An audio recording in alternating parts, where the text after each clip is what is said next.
Ladies and gentleman, ನೆಲ ಜಲ ಭಾಷೆಗಾಗಿ ಪ್ರಾಮಾಣಿಕ ಪತ್ರಿಕೋದ್ಯಮ. ನೀವು ನೋಡ್ತಾ ಇದ್ದೀರಾ ಫೋಕಸ್ ಟಿವಿ. ಪ್ರತಿದಿನದ ಪ್ರಚಲಿತ ವಿದ್ಯಮಾನಗಳ ಕುರಿತ ಎಕ್ಸ್ಪ್ಲೈನರ್ಗೆ ಸ್ವಾಗತ. ನಾನು ಹಬೀಬ್ ದಂಡಿ.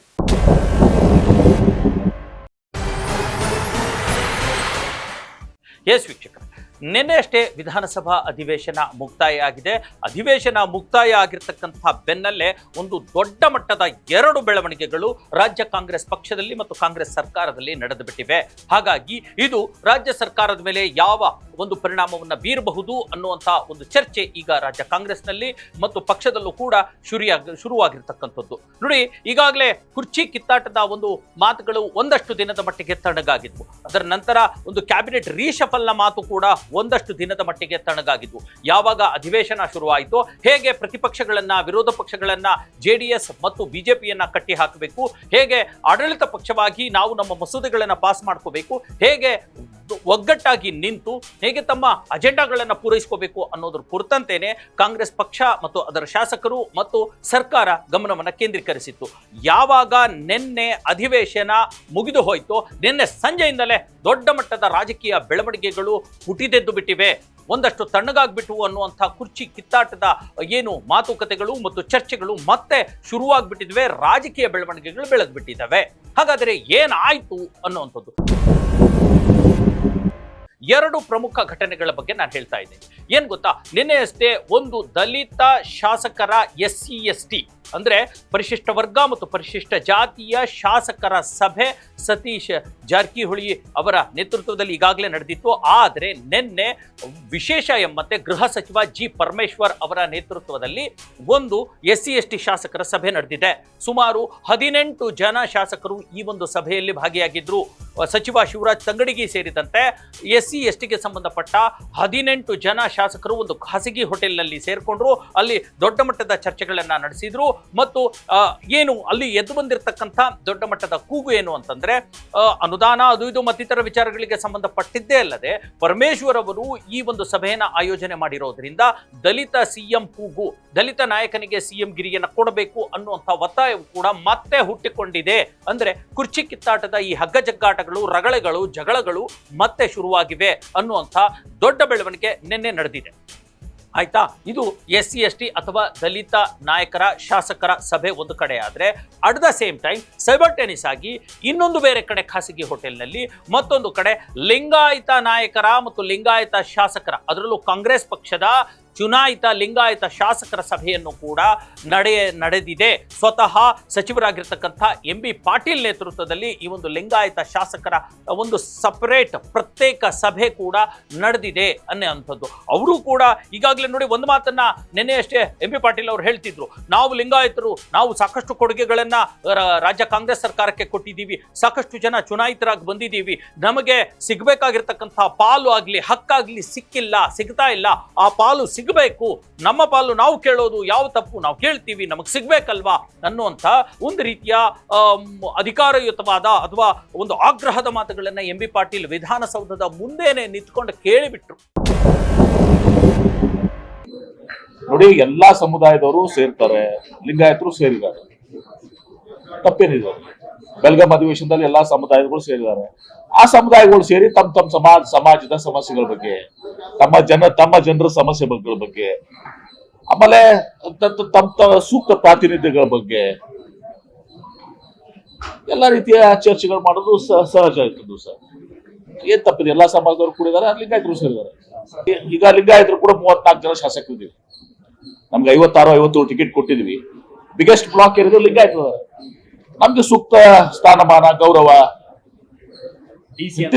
ಯಾರ್ದು ವೈಯಕ್ತಿಕ ಬೇಡಿಕೆ ಇಲ್ಲ, ಯಾರ್ದು ವೈಯಕ್ತಿಕ ಬೇಡಿಯಲ್ಲ, ಸಮಾಜ ದೃಷ್ಟಿಯಿಂದ ನಮ್ಮ ಇದಕ್ಕೆ ದೊರಕಬೇಕು, ನಮ್ಮ ಪಾಲು ನಮಗ್ ಸಿಗ್ಬೇಕು, ನಮ್ ಶೇರ್ ನಮಗ್ ಸಿಗ್ಬೇಕು, ನಮಗೆ ಆ ಇದರಲ್ಲಿ ದೊರಕಬೇಕು ಅನ್ನೋ ದೃಷ್ಟಿಯಿಂದ ಸೇರಿದ್ವಿ. ಇದು ಆ ಲಿಂಗಾಯತ ಸಮುದಾಯದಲ್ಲಿ ಹುಟ್ಕೊಳ್ತಾ ಇರತಕ್ಕಂಥ ಅಧಿಕಾರ ಅಥವಾ ಇನ್ನಷ್ಟು ಬೇರೆ ಬೇರೆ ನಿರೀಕ್ಷೆಗಳ ಆಸೆಯನ್ನ ವ್ಯಕ್ತಪಡಿಸ್ತವೆ ಅಲ್ವಾ.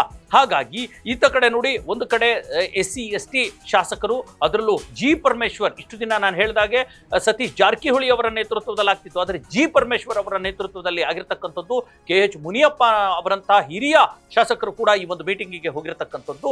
ಈತ ಕಡೆ MB ಪಾಟೀಲ್ ತಮ್ಮ ಲಿಂಗಾಯತ ನಾಯಕರ ಶಾಸಕರ ಸಭೆಯನ್ನ ಎತ್ಕೊಂಡು ಮಾಡಿರ್ತಕ್ಕಂಥದ್ದು ಸಭೆ.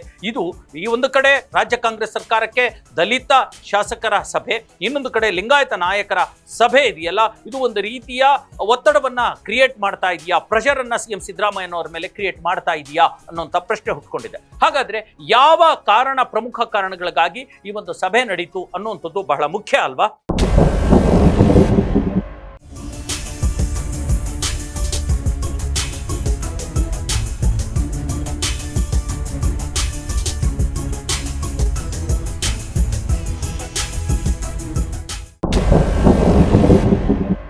ಎಸ್ ವೀಕ್ಷಕರೇ, ನಾನು ಈಗಾಗಲೇ ಪ್ರಸ್ತಾಪ ಮಾಡಿದ ಹಾಗೆ ಈಗೇನು ಕುರ್ಚಿ ಕಿತ್ತಾಟ, ಕುರ್ಚಿ ಹಗ್ಗ ಜಗ್ಗಾಟ ಬರ್ತಾ ಇದೆ. ಇನ್ನೊಂದು ಮುಂದಿನ ತಿಂಗಳಲ್ಲಿ ಬಜೆಟ್ ಕೂಡ ಮಂಡನೆ ಆಗುತ್ತೆ. ಬಜೆಟ್ ನಂತರ CM ಸಿದ್ದರಾಮಯ್ಯನವರು ಇಳಿದು ಬಿಡ್ತಾರೆ ಅನ್ನುವಂಥ ಒಂದು ಮಾತುಕತೆ ಕೇಳಿ ಬರ್ತಾ ಇದೆ.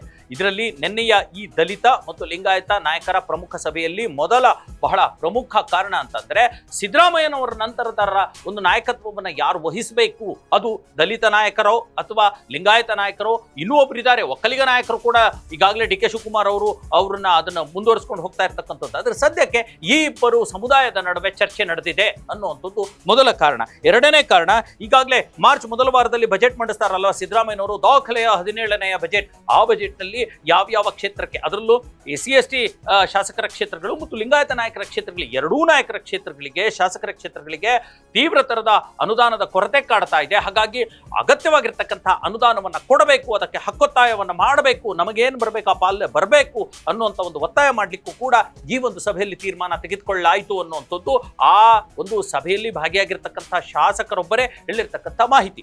ಇದಲ್ಲದೆ ಈಗಾಗಲೇ ಒಂದಷ್ಟು ನಿಗಮ ಮಂಡಳಿಯ ಅಧ್ಯಕ್ಷ ಆಕಾಂಕ್ಷಿಗಳು ಮತ್ತು ಸಚಿವ ಸಂಪುಟ ಪುನರ್ರಚನೆಯ ಆಕಾಂಕ್ಷಿಗಳ ಬಗ್ಗೆ ಚರ್ಚೆನೂ ಕೂಡ ನಡೀತು ಅನ್ನುವಂಥದ್ದು. ಯಾಕಂದ್ರೆ ಈ ಬಜೆಟ್ ಬಂದಿರೋದ್ರಿಂದ ಬಜೆಟ್ ಮುಂದೆ ಸಚಿವ ಸಂಪುಟ ವಿಸ್ತರಣೆ ಆಗಲ್ಲ. ಹಾಗಾಗಿ ಅದಾದ್ಮೇಲೆ ಆದ್ರೂ ಕೂಡ ನಮ್ಮನ್ನ ಪರಿಗಣಿಸಬೇಕು ಅನ್ನುವಂಥ ಒಂದು ಮಾತನ್ನ ಬೋತ್ ಲೀಡರ್ಸ್ ಅಂದ್ರೆ SC ST ಮತ್ತು ಲಿಂಗಾಯತ ನಾಯಕರು ಯಾರು ಸಚಿವರಾಗಿಲ್ಲ, ಯಾರಿಗೆ ನಿಗಮ ಮಂಡಳಿ ಸಿಕ್ಕಿಲ್ಲ, ಅವರು ಈ ಅಭಿಪ್ರಾಯವನ್ನು ವ್ಯಕ್ತಪಡಿಸಿದ್ರು ಅನ್ನುವಂಥದ್ದು ಈ ಸಭೆಯ ಒಳ ಮಾಹಿತಿ.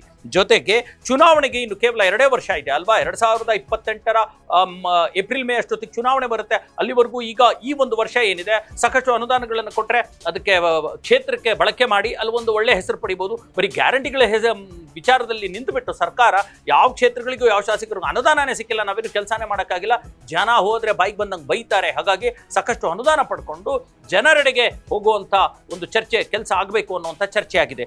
ಇದೆಲ್ಲದರ ಹೊರತಾಗಿ ಬಹಳ ಪ್ರಮುಖವಾಗಿ ಪರಮೇಶ್ವರ್ ಮತ್ತು MB ಪಾಟೀಲ್ ಇಲ್ಲಿ ಚರ್ಚೆ ಮಾಡಿರ್ತಕ್ಕಂಥದ್ದು, ಒಂದು ವೇಳೆ ಬಜೆಟ್ ನಂತರ ಸಿದ್ದರಾಮಯ್ಯನವರನ್ನಾದರೂ CM ಸ್ಥಾನದಿಂದ ಇಳಿಸೋದೇ ಆದರೆ ಅದು ಆ ಸ್ಥಾನಕ್ಕೆ ದಲಿತ CM ಕೂಗನ್ನ ಇನ್ನೂ ಹೆಚ್ಚು ಮಾಡಿ ಪರಮೇಶ್ವರ್ ಅವರಿಗೆ ಅವಕಾಶ ಕೊಡಬೇಕು ಅನ್ನುವಂಥದ್ದು ಒಂದಾದ್ರೆ, ಇಲ್ಲಿಲ್ಲ ಲಿಂಗಾಯತ ನಾಯಕರು 1989ರಿಂದ ವೀರೇಂದ್ರ ಪಾಟೀಲ್ ಆದ ನಂತರ ಕಾಂಗ್ರೆಸ್ ಸರ್ಕಾರದಲ್ಲಿ ಯಾರು ಕೂಡ ಲಿಂಗಾಯತ ನಾಯಕರು CM ಆಗಲಿಲ್ಲ. ಹಾಗಾಗಿ MB ಪಾಟೀಲ್ಗೆ CM ಸ್ಥಾನ ಕೊಡಬೇಕು ಅನ್ನುವಂಥ ಹಕ್ಕೊತ್ತಾಯ ಇದೆಯಲ್ಲ, ಆ ಕುರಿತಂತೆನೂ ಕೂಡ ನಿರ್ಣಯವನ್ನ ತೆಗೆದುಕೊಳ್ಳಲಾಗಿದೆ.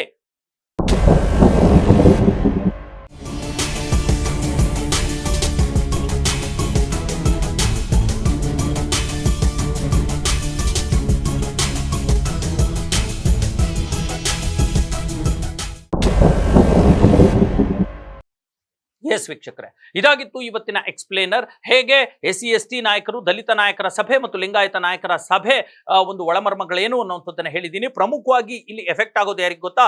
DK ಶಿವಕುಮಾರ್ ಅವರಿಗೆ. ಯಾಕಂದ್ರೆ ಈ ಪರಮೇಶ್ವರ್ ಟೀಮ್ ಅಥವಾ MB ಪಾಟೀಲ್ ಟೀಮ್ ಇವೆರಡೂ ಕೂಡ ಸಿದ್ದರಾಮಯ್ಯನವರ ಟೀಮ್ ಅನ್ನುವಂಥದ್ದೇ ನಾವು ಗಮನ ಹರಿಸಬೇಕು. ಹಾಗಾಗಿ ಸಿದ್ದರಾಮಯ್ಯನವರ ಒಂದು ವೇಳೆ ತೆಚ್ಚಿದ್ರೆ ಅದಾಗುವಂಥದ್ದು ಲಾಭ ಸಿದ್ದರಾಮಯ್ಯ ಟೀಮ್ಗೆ ಹೊರತು DK ಶಿವಕುಮಾರ್ ಅವರ ಟೀಮ್ಗೆ ಅಲ್ಲ ಅನ್ನುವಂಥದ್ದು.